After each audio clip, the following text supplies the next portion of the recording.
Dans cet épisode, nous vous emmenons en Allemagne, dans le Rheinland-Pfalz.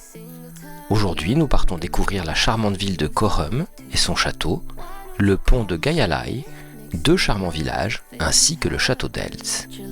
Nous prenons la route en direction de Cochem et passons dans le village de Lisa. Et nous ne pouvons nous empêcher de nous arrêter devant cette magnifique bâtisse. Le Schloss Lisa est l'un des bâtiments les plus distingués de la région allemande de la Moselle. Surplombant une rivière qui se ferait un chemin dans le paysage rural patchworké avec les vignobles environnants de Riesling, ce grand château a été masqué pendant de nombreuses années suite à son abandon par l'ancien propriétaire. Lieu lié à des moments charnières de l'histoire allemande et néerlandaise, notamment tissé avec la royauté néerlandaise, le château a récemment été rénové à sa gloire d'antan, se transformant en un hôtel de luxe de 50 chambres, un restaurant, un spa et une salle de bal pour les événements et les célébrations.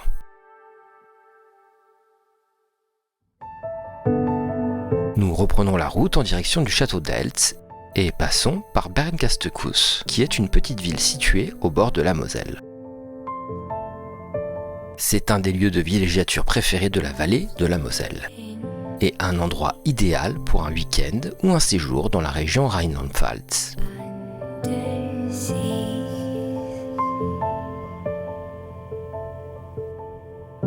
La ville est située sur les deux rives de la Moselle. Deux ponts enjambant la Moselle avec d'un côté le village viticole de Kues et de l'autre Bernkastel, le quartier le plus touristique.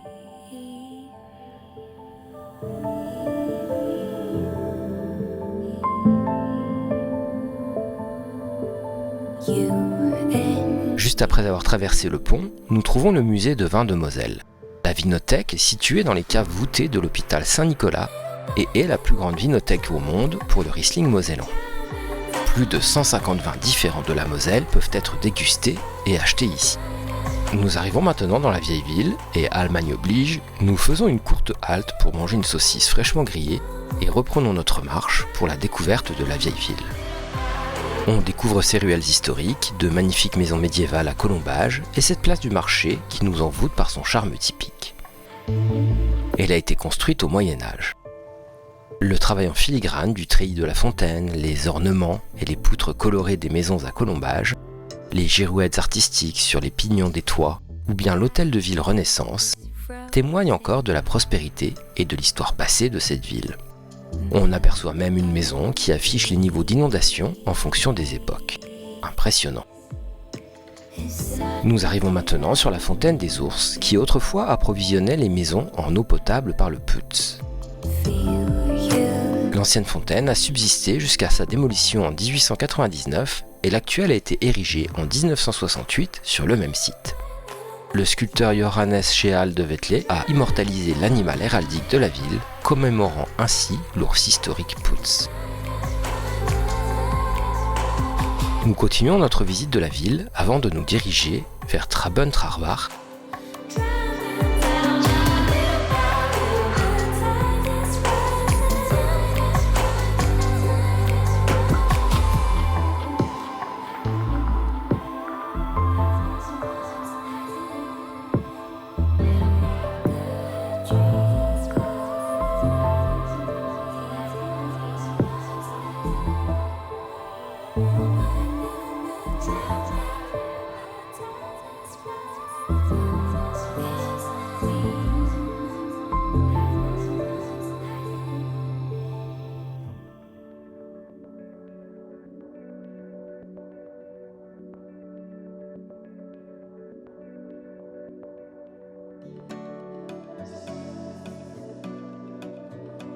La ville doit sa singularité à ses magnifiques villas Art Nouveau.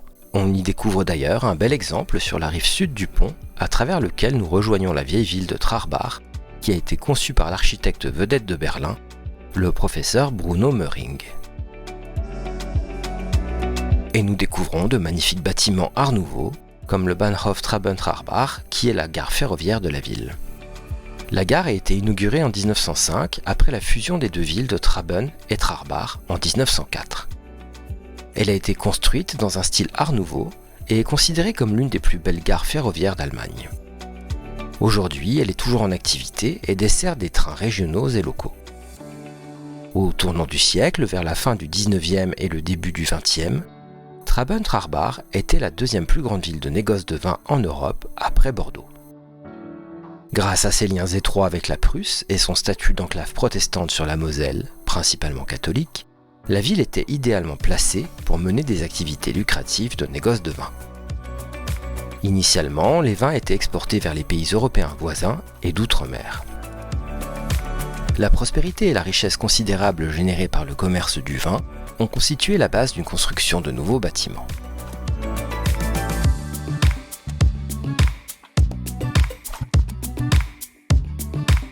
Nous découvrons la tour historique de la ville, restaurée en 2004, qui est de loin le vestige le plus impressionnant des fortifications médiévales de la ville de Trarbach.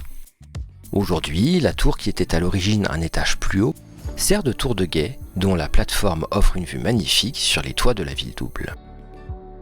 Nous redescendons de la tour et découvrons dans la cour une jolie fontaine et une fois encore, sur les murs, les niveaux d'inondation de la ville. Et nous nous dirigeons vers le pont de Gaialai.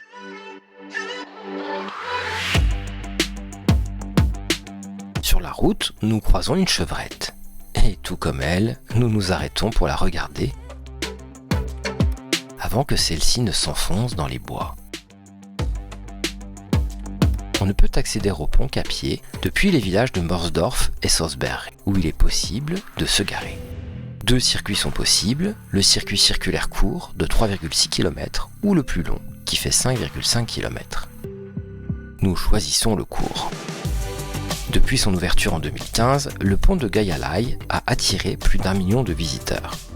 Cette impressionnante structure, située dans le nord de la région du Hunsrück, a été construite par des experts suisses sur le modèle des ponts du Népal. Pour 360 mètres de long, il pèse 62 tonnes et a coûté plus d'1 million d'euros. Le pont Gaialai doit son nom au nom historique du terrain par-dessus lequel il passe, appelé Gaialai. Ceci est probablement dû à la présence de nombreux oiseaux de proie autour de la falaise, ainsi qu'au dépôt d'ardoises typique de la région, appelé la haie. C'est lors d'un concours local que son nom, aussi inhabituel que mystérieux, a été choisi. Il donne d'ailleurs une touche d'aventure et fait penser à Karl May, qui était l'un des écrivains allemands les plus vendus au monde, notamment pour ses romans d'aventure. Enfin arrivés, nous nous lançons sur les planches vacillantes, le souffle coupé, fascinés par ce miracle technique qui a été construit au cœur d'une région de la basse montagne au sud de la Moselle.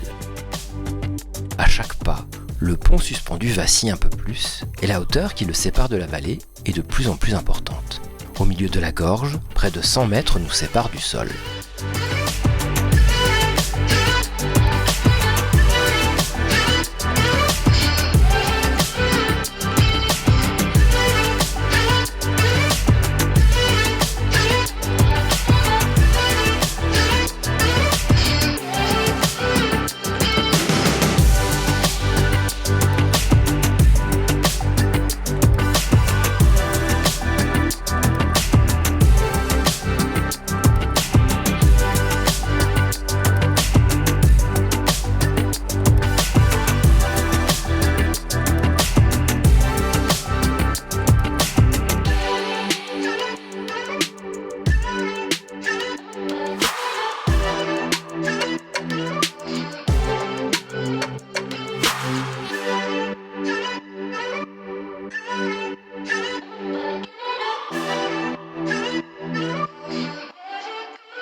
Après avoir traversé ce pont par 2 fois, nous prenons la direction vers le château d'Eltz et faisons quelques arrêts rapides pour profiter de la beauté des paysages et des bâtisses que nous croisons sur notre route, comme ce monastère.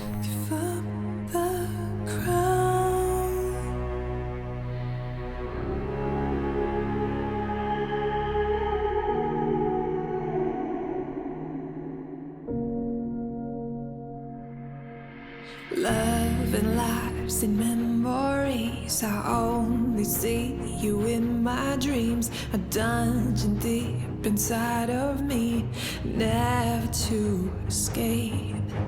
We had it all, the sun and moon and stars, and all of me I take a breath, you fade to blue. Suddenly I'm awake. Remember what it felt like back in the sun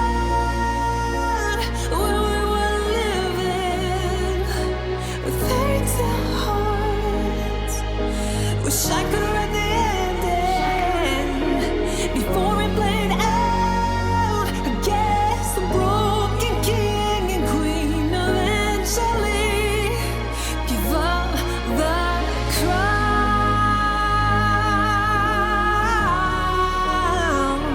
We had to lay it all down, walk away, don't turn around now. Le château d'Eltz est un château médiéval niché dans les collines bordant la vallée de la Moselle. Construit au XIIe siècle, il a résisté à l'épreuve du temps et a été habité par la même famille depuis plus de 850 ans. Depuis cette époque, le château a subi de nombreuses modifications, mais il n'a jamais été détruit et reste la propriété de la même famille depuis 33 générations. Lorsque l'on passe les portes de ce château, on est transporté dans un autre monde. Les murs en pierre massive, les tourelles et les créneaux nous rappellent l'époque médiévale où les chevaliers en armure régnaient en maîtres. Dès le Moyen-Âge, 3 héritiers se sont partagés le domaine. Chaque lignée a ensuite procédé à de nouvelles constructions, ce qui explique le foisonnement actuel de tourelles et de logis. Le château d'Eltz est unique au monde pour de multiples raisons.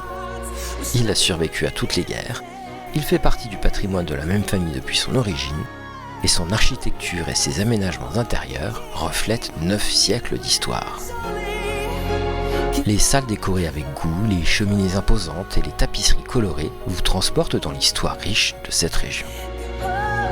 Le château d'Eltz est également connu pour sa collection de trésors historiques, notamment des armures et des armes datant du XVe siècle, ainsi que des manuscrits et des livres anciens.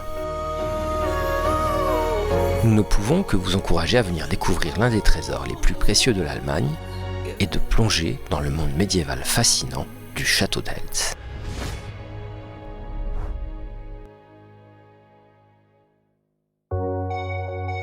La fin de journée approche et nous partons maintenant en direction de notre dernière destination. Hey, where have you been? I've been looking for you now and then.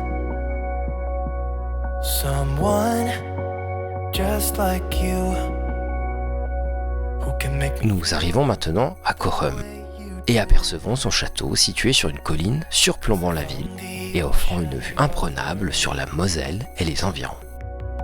Il a probablement été construit vers l'an 1000. Successivement, siège des comtes palatins, demeure impériale de la dynastie des Hohenstaufen, il devient la propriété des princes électeurs et des archevêques de Trèves. Cochem est déjà habité au temps des Celtes et de l'Empire romain. En 886, un document le mentionne sous le nom de Villa Cuchema. Nous arrivons maintenant dans la ville.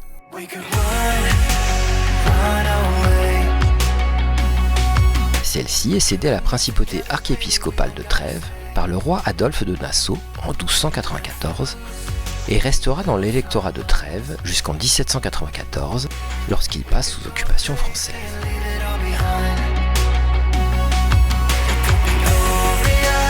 En 1689, lors de la guerre de la Ligue d'Augsbourg, sous le règne de Louis XIV, le château est détruit par les troupes françaises, comme plusieurs autres fortifications des vallées du Rhin et de la Moselle.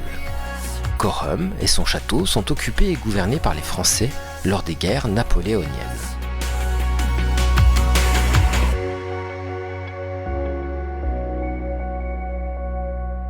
say what you feel. En 1815, Cochem devient un territoire du royaume de Prusse à la suite du congrès de Vienne. How can you like me?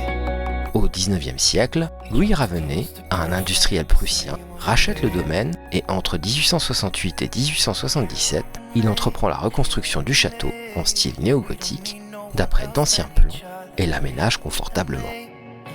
And me. En 1942, le château passe dans le domaine public et il appartient à la ville de Corrèmes depuis 1978. Il est ouvert à la visite et on y accède par navette ou à pied depuis le centre-ville. Visites guidées et spectacles de festins chevaleresques médiévaux sont au programme.